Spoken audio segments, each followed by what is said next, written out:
Hi there, everyone. I'm Ashley Willington, and welcome into the Campfire. This week, we are breaking down District 21 6A. Let's see who the teams are in our film session.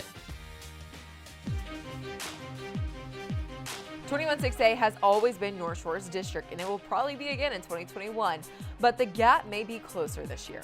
The Mustangs graduated district MVP Demetrius Davis and offensive MVP Shadrack Banks, along with several other 3- and 4-year starters. What returns is a defense that could be pretty special. Defensive back Denver Harris, lineman Christopher Ryan Ross, and linebacker Kent Battle should make plays on the defense while the offense catches up.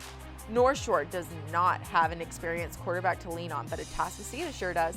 Gavin Sesson threw for over 2,600 yards and 18 touchdowns, and he'll have D1 receivers Chase Sewell and Keith Wheeler to throw to. Plus, with big Cam Dewberry in the trenches, expect the Eagles to score a bunch of points.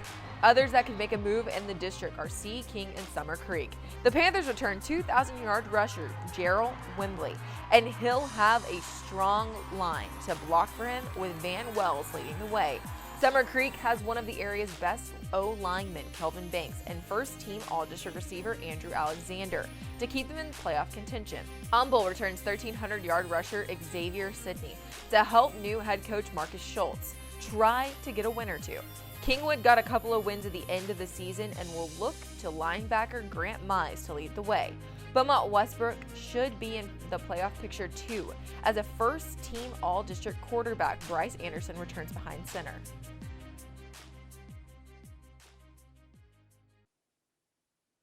Some really great teams make up District 21 6A, and they are made up of really great players. Let's introduce you to a few of them in our Players on the Rise. The best player in this district may be on the defensive side of the ball, as North Shore's Denver Harris dominates the cornerback position.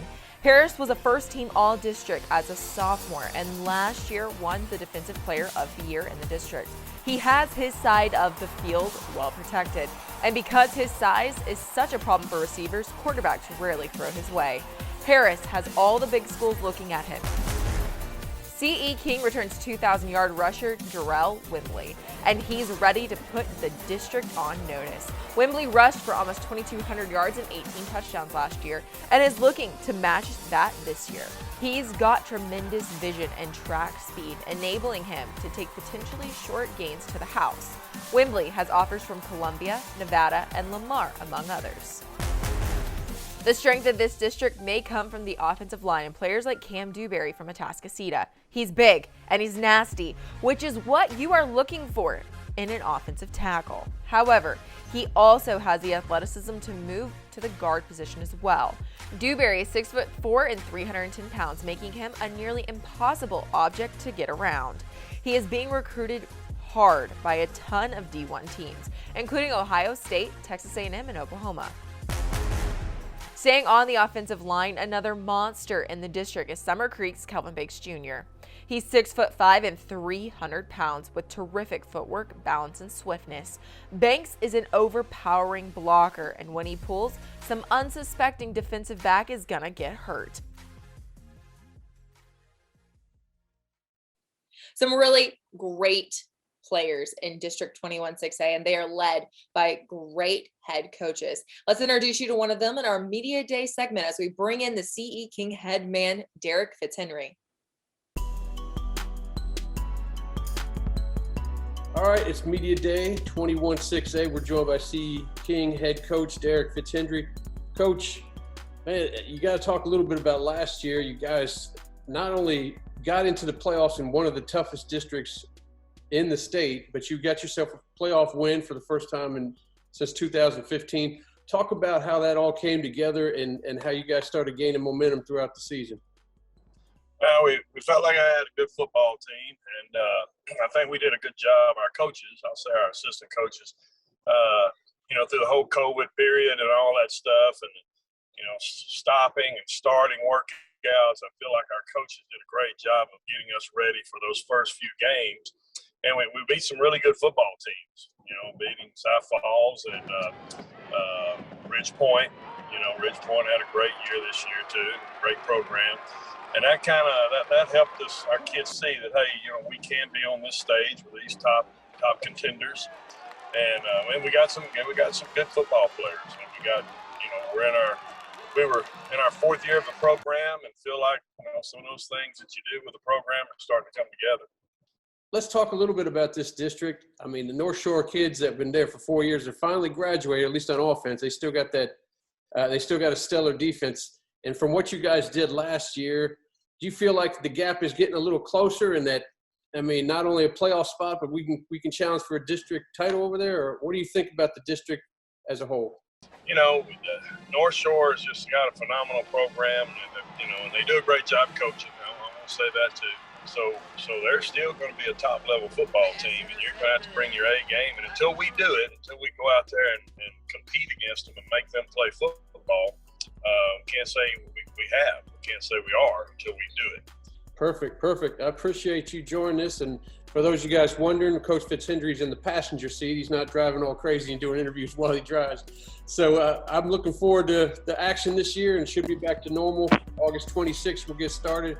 And I appreciate you joining us, Coach.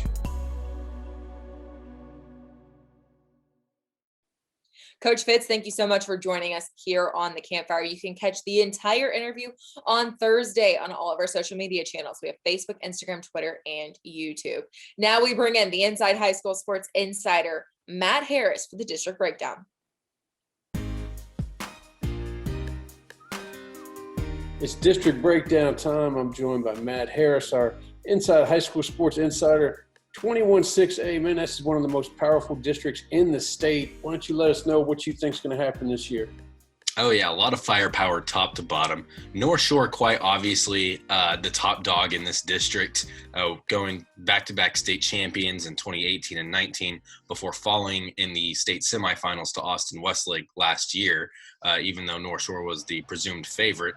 And fell a little short against a stellar Westlake defense. They're going to have to replace a lot. So I'm really looking still at North Shore to be at the very top of this district because it's one of the elite high schools in the entire state in terms of talent replacement and the production that they put out every year. But I'm really looking at Atascocita as well as a potential team that could be in the fight for a district title, maybe more so than a year ago, where North Shore had a very experienced team coming back.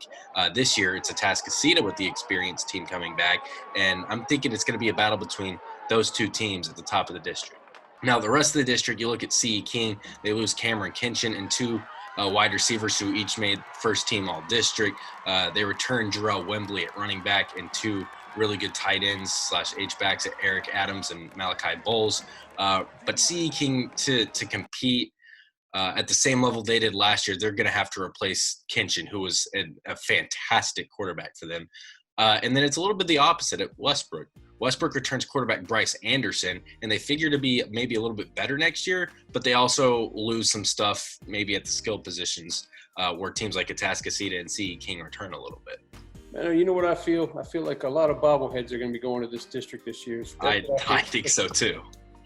All right, I appreciate it, Matt. Hey, when we come back next week, it'll be 22-6A, and we look forward to joining you. Yes, sir. Guys, great insight as always. Thank you so much for joining me here on the Campfire. And thank you guys at home for joining us here on the Campfire. That's all we have for this week's episode on 21-6A. Come back next Monday for another jam-packed show. Until then, I'm Ashley Bullington, and thank you for watching.